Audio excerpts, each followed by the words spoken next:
चींटी और हाथी। रानी चींटी बहुत मेहनती थी। सभी चींटियां रानी चींटी की बात को मानती थीं। मिलजुल कर वे अपना घर बना रही थी। उसी जंगल में अप्पू नाम का एक हाथी भी रहता था, जो बहुत शैतान था। वह सभी जानवरों के साथ बहुत मस्ती करता था। जब चींटियों का घर बनकर तैयार हो गया, तब वे अपने लिए खाना जमा करने लगी। तुम लोग इतनी मेहनत क्यों करते हो? कितना थक जाते होंगे। मैं अपनी सूंड से तुम्हारे घर को कभी भी नष्ट कर सकता हूँ। ये मेरे बाएं हाथ का खेल है। ऐसा कहकर अप्पू ने अपनी सूंड में पानी भरना शुरू किया। कुछ पानी पिया और कुछ चींटियों पर डाला। रानी चींटी को बहुत बुरा लगा। उसने कहा, हम बहुत दिनों से इतनी मेहनत कर रहे हैं अप्पू, पानी डालकर हमारी मेहनत को बर्बाद मत करो। मैं जो चाहूँ कर सकता हूँ। तुम बहुत घमंडी हो अप्पू। हम सभी जानवरों को मिलजुल कर जंगल में रहना चाहिए। हम सब एक दूसरे के काम आ सकते हैं। तुम इतनी छोटी चींटी, तुम मेरी कोई मदद नहीं कर सकती। कुछ दिनों बाद जंगल में एक शिकारी आया। उसने अप्पू को पकड़ने के लिए जाल फैलाया और अप्पू उस जाल में फंस गया। तभी रानी चींटी की नजर शिकारी पर पड़ी। उसने अप्पू हाथी की जान बचाने की सोची। वह अप्पू के पास गई और बोली, अप्पू दोस्त, घबराओ नहीं। मेरा दोस्त चूहा तुम्हारा जाल काट देगा और इस शिकारी को तो मैं मजा चखाती हूँ। सभी चींटियां शिकारी के पास गईं और उसे जगह जगह काटने लगी। शिकारी डर से तिलमिला उठा और जंगल छोड़कर भाग गया। चूहे ने अप्पू का जाल काट दिया। अप्पू ने चींटियों से माफी मांगी और कहा, मुझे माफ कर दो चींटी रानी, हम सबको मिलजुल कर रहना चाहिए। आज से मैं भी तुम्हारा दोस्त हूँ। एक घने जंगल में एक पेड़ पर कालू कौवा अपना घोंसला बनाकर रहता था। उसी पेड़ के नीचे एक सांप का बिल था। एक दिन कालू जब भोजन की तलाश में गया, तो पीछे से सांप ने उसके अंडों को खा लिया। जब कौवा वापस अपने घोंसले में आया, तो अपने बच्चों को ना पाकर बहुत उदास हो गया। कौवे को सांप पर शक भी हुआ और उसने फिर सांप से पूछा, भाई साहब, क्या तुमने किसी को मेरे घोंसले की तरफ आते देखा? किसी ने मेरे अंडों को खा लिया है? नहीं, मैंने किसी को नहीं देखा। मुझे नहीं पता तुम्हारे अंडे किसने खाए। कुछ समय बाद फिर से ऐसा ही हुआ, पर इस बार कौवे ने सांप को अपने अंडे खाते हुए पकड़ लिया। अच्छा, अब समझ आया, तुम ही मेरे अंडों को खा जाते हो। मुझे तुम पर पहले ही शक था। तुम्हारी इतनी हिम्मत कैसे हुई? मेरे अंडों को खा गए। मुझे भूख लगी थी, इसीलिए मैंने तुम्हारे अंडों को खा लिया। तुम मेरा कुछ नहीं बिगाड़ सकते। इतना कहकर सांप अपने बिल में चला गया। कालू बहुत उदास हो गया और उसने सांप से बदला लेने की सोची। फिर वह उड़ता हुआ राजा के महल की तरफ चला गया। तभी उसकी नजर महारानी पर पड़ी, जो तालाब में स्नान कर रही थी। महारानी के कीमती जेवर तालाब के किनारे पड़े थे, जिनकी निगरानी उनके सिपाही कर रहे थे। कालू कौवे को एक उपाय सूझा। वह एक लंबा सा हाथ अपनी चोंच में फंसाकर उड़ने लगा। सभी सैनिक कौवे का पीछा करने लगे। कालू ने चालाकी से उस हार को सांप के बिल में डाल दिया।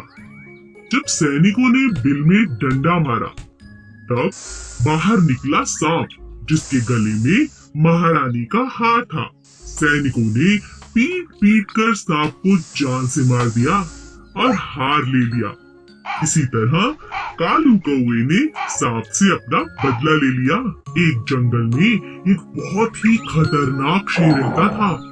क्योंकि वह जंगल का राजा था, इसीलिए वो कभी भी किसी को भी खा जाता। एक दिन जब राजा अपनी गुफा में आराम कर रहा था, तभी एक छोटे से चूहे की नजर शेर पर पड़ी। अरे वाह, इतना बड़ा शरीर, इतने बड़े बड़े पंजे, इनके तो दांत भी बहुत नुकीले लग रहे हैं। शेर राजा जी का तो कोई मुकाबला नहीं कर सकता। तभी सब जानवर इनसे इतना डरते हैं। चलो गुफा में अंदर चल के देखता हूँ। जैसे ही चूहा शेर के पास पहुंचा, अचानक शेर की आंख खुल गई और उसने चूहे को दबोच लिया। अरे वाह, आज तो भोजन खुद चलकर मेरे पास आ गया। मजा आ गया। मुझे माफ कर दो राजा जी, मैं तो गलती से आपके पास आ गया। मुझे खाकर तो आपकी भूख भी नहीं मिटेगी। हो सकता है मैं आपके कभी काम भी आ जाऊं। चूहे की यह बात सुनकर राजा के मन में दया आ गई और उसने कहा, ठीक है, वैसे भी मेरा पेट आज बहुत भरा हुआ है। जाओ, मैं आज तुम्हें छोड़ता हूँ, लेकिन दोबारा ऐसी गलती मत करना। और इस तरह चूहे की राजा ने जान बख्श दी। एक दिन राजा शेर भोजन की तलाश में नदी किनारे पहुंचा। वहां उसे शिकारियों ने अपने जाल में फंसा लिया। गुस्से में आकर शेर जोर जोर से दहाड़ने लगा। ये तो राजा जी की आवाज है। लगता है हमारे राजा किसी मुसीबत में है। चलो उनकी रक्षा करते हैं। चूहे ने जब शेर को जाल में फंसा देखा तो अपने दोस्तों के साथ तुरंत जाल को काट दिया और अपने राजा की जान को बचा लिया। शेर को खुला पाकर शिकारी भी भाग खड़े हुए। उस दिन के बाद से शेर और चूहा अच्छे मित्र बन गए। एक सीधा सादा हाथी और एक चालाक लोमड़ी दोस्त थे। दोनों साथ में घूमा करते थे। एक दिन वो दोनों भोजन की तलाश में जंगल में इधर उधर घूम रहे थे कि रास्ते में उन्हें एक शेर मिला। आओ, मुझे तुम्हारी ही तलाश थी। अब तुम दोनों में से एक मेरा भोजन बनेगा। यह सुनकर हाथी बहुत घबरा गया। उसने लोमड़ी से कहा, तुम शेर से बात करके देखो। ठीक है। शेर भाई जरा मेरी बात तो सुनो, आपके कान में कुछ कहना है। कहो। शेर भाई, आप तो मेरे भाई हैं। मैं तो आपकी सब बातें मानती हूँ। मुझे खाकर आपका कोई फायदा नहीं, आपका पेट भी नहीं भरेगा। सच कह रही हूँ। इसीलिए एक आपको उपाय बताती हूँ। आपको हाथी को ही खाना पड़ेगा, तभी जाके आपका पेट भरेगा। इतना बड़ा हाथी खाने के बाद 2-4 दिन मजे से आप सो सकते हैं, आराम कर सकते हैं। नहीं तो मुझे खाके कल तक फिर भूख लग जाएगी। फिर वो कैसे हो सकता है? मैं तुम दोनों को खाऊंगा। अरे नहीं, आप मेरी बात मानो। आपको बस मेरे साथ मिलकर हाथी को गड्ढे में गिराना होगा। फिर दोनों ने मिलकर हाथी को गड्ढे में गिरा दिया। अब शेर खुश था कि उसका शिकार कब्जे में है।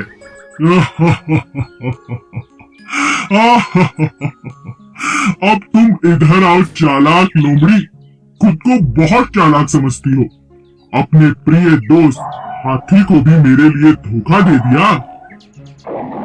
ऐसा कहकर शेर ने लोमड़ी को अपने पंजों में पकड़ लिया और उसे खा गया, जो दगाबाज थी। एक गांव में एक किसान रहता था जो बहुत ही दयालु था। गांव के पास ही एक घना जंगल था जहां बहुत सारे जंगली जानवर रहते थे। इन जंगली जानवरों को पकड़ने के लिए शहर से शिकारी शिकार करने के इरादे से वहां आते थे। एक दिन शिकार के दौरान शेर को शिकारी का तीर लग गया, पर इससे पहले कि शिकारी शेर को पकड़ पाते, वह भागकर किसान के घर के आगे बेहोश होकर गिर पड़ा। किसान ने जब घायल शेर को देखा तो उसने शेर की मरहम पट्टी की और साथ में भोजन भी कराया। कुछ दिन बाद जब शिकारी दोबारा जंगल में आए तो वह उसी शेर को पकड़ने में कामयाब हो गए। हमें शहर तक पहुंचने में 2 दिन लग जाएंगे। शेर तो मांसाहारी होता है, क्यों ना इसे जंगल से कुछ शिकार करके खिला दे। हाँ हाँ, ये ठीक रहेगा। तभी शिकारियों की नजर लकड़ियां काटते हुए एक किसान पर पड़ी। यह वही किसान था जिसने शेर की मदद की थी, उसकी जान बचाई थी। शिकारी ने जबरदस्ती किसान को पकड़ा और शेर के पिंजरे में डाल दिया। सुनो शेर, अब यही तुम्हारा भोजन है, इसे खाओ। शेर बहुत गुस्से में था और भूखा था, लेकिन जैसे ही वह किसान के पास पहुंचा, उसने किसान को पहचान लिया और उसे चाटने लगा। एक इंसान और जानवर की ऐसी अद्भुत दोस्ती देखकर शिकारी हैरान रह गए और उन्होंने उन दोनों को आजाद कर दिया। अच्छे कर्म का फल हमेशा अच्छा होता है। दो कौवे। एक जंगल में दो कौवे रहते थे। एक था कालू और दूसरे का नाम था भोलू। दोनों मिलजुल कर साथ साथ रहते थे, लेकिन उनमें से कालू बहुत चालाक और हट्टा कट्टा था और बेचारा भोलू जैसा नाम वैसा ही सीधा और सादा था। एक दिन कालू और भोलू में बहस हो गई। मैं तुमसे ज्यादा हट्टा कट्टा हूँ, इसलिए मैं तुमसे ताकतवर हूँ। नहीं नहीं, मैं तुमसे ज्यादा ताकतवर हूँ, क्योंकि मैं तुमसे उम्र में बड़ा हूँ और ज्यादा समझदार हूँ। दोनों अपनी अपनी बात पर अड़े रहे। कालू कहता है कि वह ताकतवर है और भोलू कहता है कि वो ताकतवर है। बस ये लड़ाई खत्म होने का नाम ही नहीं ले रही थी। तब दोनों अपने बीच में प्रतियोगिता रखते हैं। जो भी अपनी चोंच में एक थैली में कुछ भरकर जितना ज्यादा ऊपर उड़ेगा, वो ही ताकतवर होगा। कालू बहुत चालाक था। उसने अपने थैले में रुई की गेंदें भर दी, लेकिन भोलू के थैले में नमक भर दिया, जिस बात का भोलू को पता ही नहीं चला। अब दोनों ने उड़ान भरनी शुरू की। देखते ही देखते कालू ऊपर की तरफ चला गया और बेचारा भोलू वजन के मारे ज्यादा देर तक ऊपर नहीं उड़ पाया। वह नीचे नीचे ही उड़ता रहा, क्योंकि उसकी थैली में ज्यादा वजन था। तभी अचानक बहुत तेज बारिश होने लगी। कालू बहुत परेशान हो गया, क्योंकि रुई की गेंदें बारिश के पानी की वजह से भारी हो गई थी, जिसकी वजह से उसका थैला भी भारी हो गया था। उसे उड़ने में बहुत परेशानी होने लगी। लेकिन भोलू को बारिश अच्छी लगने लगी, क्योंकि बारिश के कारण उसका थैला अब हल्का हो गया था, क्योंकि बारिश के कारण उसके थैले में रखा नमक घुलने लगा था। अब भोलू ऊपर उड़ने लगा और उसने चुनौती भी जीत ली। हमें किसी को धोखा नहीं देना चाहिए। आलसी तोता। एक पेड़ पर दो तोते रहते थे, किट्टू और मिट्टू। एक बहुत आलसी और दूसरा बहुत ही समझदार था। एक दिन समझदार तोते ने देखा कि पेड़ की जड़ से एक बेल निकल गई है, जो पेड़ का सहारा लेकर चढ़ती जा रही है। अरे देखो, हमारे पेड़ पर एक बेल ऊपर की तरफ आ रही है। चलो मिलकर इसे काट दें। मुझे तुम्हारी सहायता चाहिए दोस्त। मैं अकेले इस बेल को नहीं काट सकता। आज तो मैं बहुत थका हुआ हूँ, हम कल काट लेंगे। ठीक है दोस्त, पर हम कल इसे जरूर काट लेंगे। अगले दिन फिर से तोते ने मिट्टू को आवाज लगाई। मिट्टू मिट्टू देखो, बेल तो दिन प्रतिदिन लंबी होती जा रही है। आओ इसे काट दें। कहीं शिकारी आ गए तो इसके सहारे हमारे बच्चों तक पहुंच जाएंगे। तुम्हें इतनी जल्दी क्या है, कर लेंगे। मिट्टू, तुम बात को समझो। अभी तो बेल नाजुक है, मिलकर हम इसे काट सकते हैं। अगर ये सख्त हो गई तो इसे काटना बहुत मुश्किल होगा।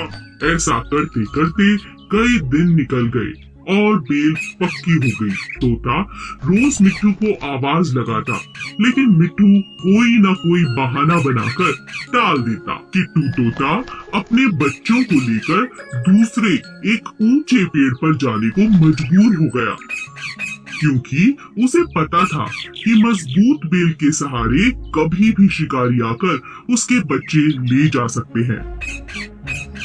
मिट्टू, मैं अपने बच्चों के साथ दूसरे एक ऊंचे पेड़ पर रहने जा रहा हूँ। क्या तुम भी चलोगे? यहाँ रहना सुरक्षित नहीं है। तोता आलसी होने की वजह से हर काम कल पर टालता रहा। इसी तरह एक दिन जब शिकारियों की नजर मिट्टू के बच्चों पर पड़ी, तो उन्होंने मजबूत बेल पर चढ़कर मिट्टू के बच्चों को उठा लिया। अंत में मिट्टू को अपने आलसीपन के कारण बहुत पछताना पड़ा। Please subscribe.